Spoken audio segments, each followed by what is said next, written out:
بسم الله الرحمن الرحیم.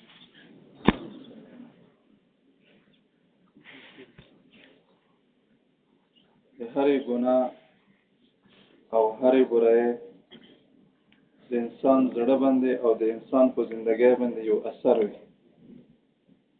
لیبې اورېدل، ساز او ډلونه اورېدل د انسان په زړه کې نفاق پیدا کوي.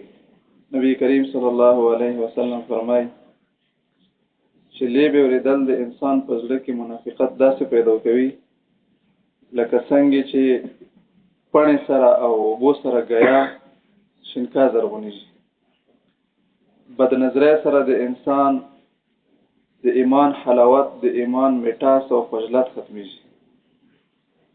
سودخوري، حرامخوري دې سره د انسان د زړه نورانیت په زړه کې د الله رب العالمین د معرفت قوت ختمیږي. علمی استعداد د انسان کمزوره کیږي. کوم سره حرام کوي یاغه علمی استعداد انتهایی درجه کمزوره وي. دنیا سره محبت دا د انسان په زړه کې حسد، بلچ سره بغض، کینه، نفرت دا ټول د دنیا محبت پیداوار دي. ځنه ګناه داسې وي چې هغه د انسان په زړه کې د یوې دوا، د یو علاج نه برداشت کول دا مرض پیدا وکړي. به انسان کې د چا تنقید زغملو قوت نه وي. یو غلطی دا غلطۍ باندې څوک ته نشاندهی کوي یا غي ته هغه کوي چې دا غلطی پتا کې ده، نو انسان زړه هضمي قوت کمزور وي. لکه څنګه یو مریض هغه بیمار شي، بیماری د پر ډاکټر هغه ته علاج کوي او دوايي ورکړي، نو دوايي چې کله دا وخوري نو هغه دوايي الټا راکایي، نو قیمتي شی ضایع کی، پیدا وته نه رسېږي. د انسان دا کیفیت هغه وخت کې جوړیږي چې کله سړی په مذهبي عصبیت کې مبتلا شي. مذهبي تعصب ده او که نسبي تعصب ده، دواړه مضمون دي. یو مهاجر او انصاری خپل منځ کې جګړه شو. انصاری صحابي ژاغو کو چې یا الانصار، انصار ارمنډه کې خپل کې سره جګړه. نبی علیہ الصلوۃ والسلام چې دا خبره واوریدله نو صحابه کرامو ته فرمایلو انها کلمه منتنه. د صحابي چې کومه خبره وکړه دا ډېره بدبوداره خبره و. په دې بنیاد باندې خلک جمع کو چې کنيزان سریه تاسو متعاون وکړي. ته خو پکارو چې په خبره باندې سیخ خبره باندې خلک جمع کړي. نو تعصب کنه نسبی ده او که مذهبي ده، دواړه مضمون دي. تعصب یې لشي د چا طرف کولو ته، لکه موږ شرف نه کی سړي د کی طرف وو، طرف یا په دې بنیاد وکړو چې غیر رشتہ دارو، یا په دې بنیاد وکړو چې غیر ملګرو، یا په دې بنیاد وکړو چې غیر کلیوالو. نو دا ټول شی مضمون دی. الله رب العالمین په نسبت نه پسند دي. مذهبي عصبیت دي ته لشي چې وا مسله ده پاغي کې دوی راي کېدل شي. لکه د موږ څلور مذاهب په ځنو خبرو کې جوړ دي. اوس د یوې مسلې طرف ته وسړي راي جوړه شوې ده، دغه مسلې په خلاف کا بل سړي و مسله کوله، حالانکه هغه حق و، دلیل موافق و. او ته د خپل رائے تحفظ لپاره بل فریق حق نه قبلوي دي ته لشي مذهبي عصبیت. یا یو سړی دا هغه الله رب العالمین د دین په یو کار کې مشغول کړه، بل سړی هغه د دین په بل کار کې مشغول ده.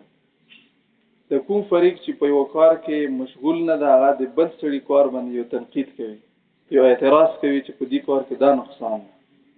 دویم فریق دی هغه اعتراض دی بنیاد باندې نه خولي چې دا ما سره په دې کار کې مشغول نه ده. دا هم مذهبي عصبیت کې شامل شي. مذهبي عصبیت د انسان دایره انتهایی درجه ارتام دی. د سړي د فهم، د سړي د کامیابی او د سړي د ترقۍ دروازه بانش دا په دغه عصبیت او په تعصب خول کې بانش، لکه څنګه مرغا چې پنجره کې باندې. د موږ اسلاف، د موږ مشران د دې خبره نه ډیر لري چې په مذهبي عصبیت کې مبتلا شي او یا هغه د چا حق تنقید برداشت نه کوي. رشید احمد گنگوهی رحمه الله د خلاف و رساله شایع کړله، هغه به رشید احمد صاحب سپک سپورې په دغه رساله کې شایع کوله.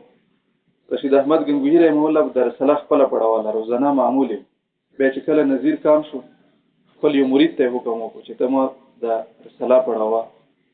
یو واري د رسالې کې ډېر زیات ګنده الفاظ مرید رساله پڑھاو نه کړو. رشید احمد غنگوهی رحمه الله غنه تاسو چې نن په تاسو ته خپل ملګرو ولا خبره ذکر نه کی نو مرید ته ویلو چې هغه کې ډېرې ترخی خبره مو چې د طبيعت ما په خاطر رشید احمد غنگوهی رحمه الله د مرید ته جواب ورکوي چې ما در سلام مخکې خپل پړاوله یا متابه نه پړاوله. مطلب مې دا چې دا کوم مخالفین د ما خلاف خبرې لیکي چې دا شی خبره ما ته خپل احساس نه وشو یو غلطي مو کوي ما ته احساس نه کیږي.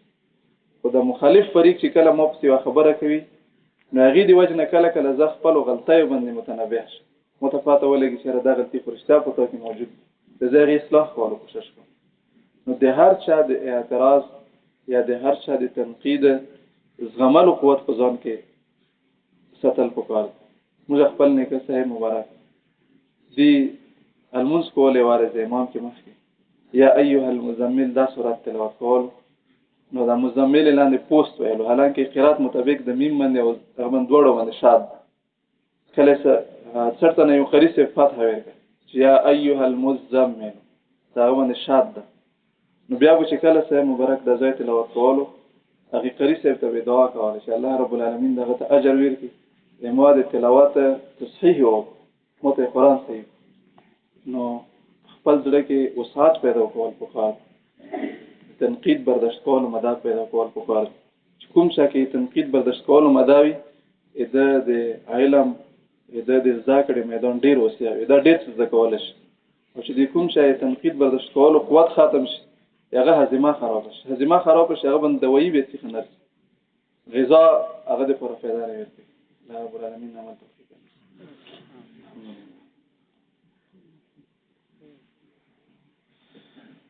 صلى الله تعالى على خير خلقه محمد وعلى آله وصحبه أجمعين.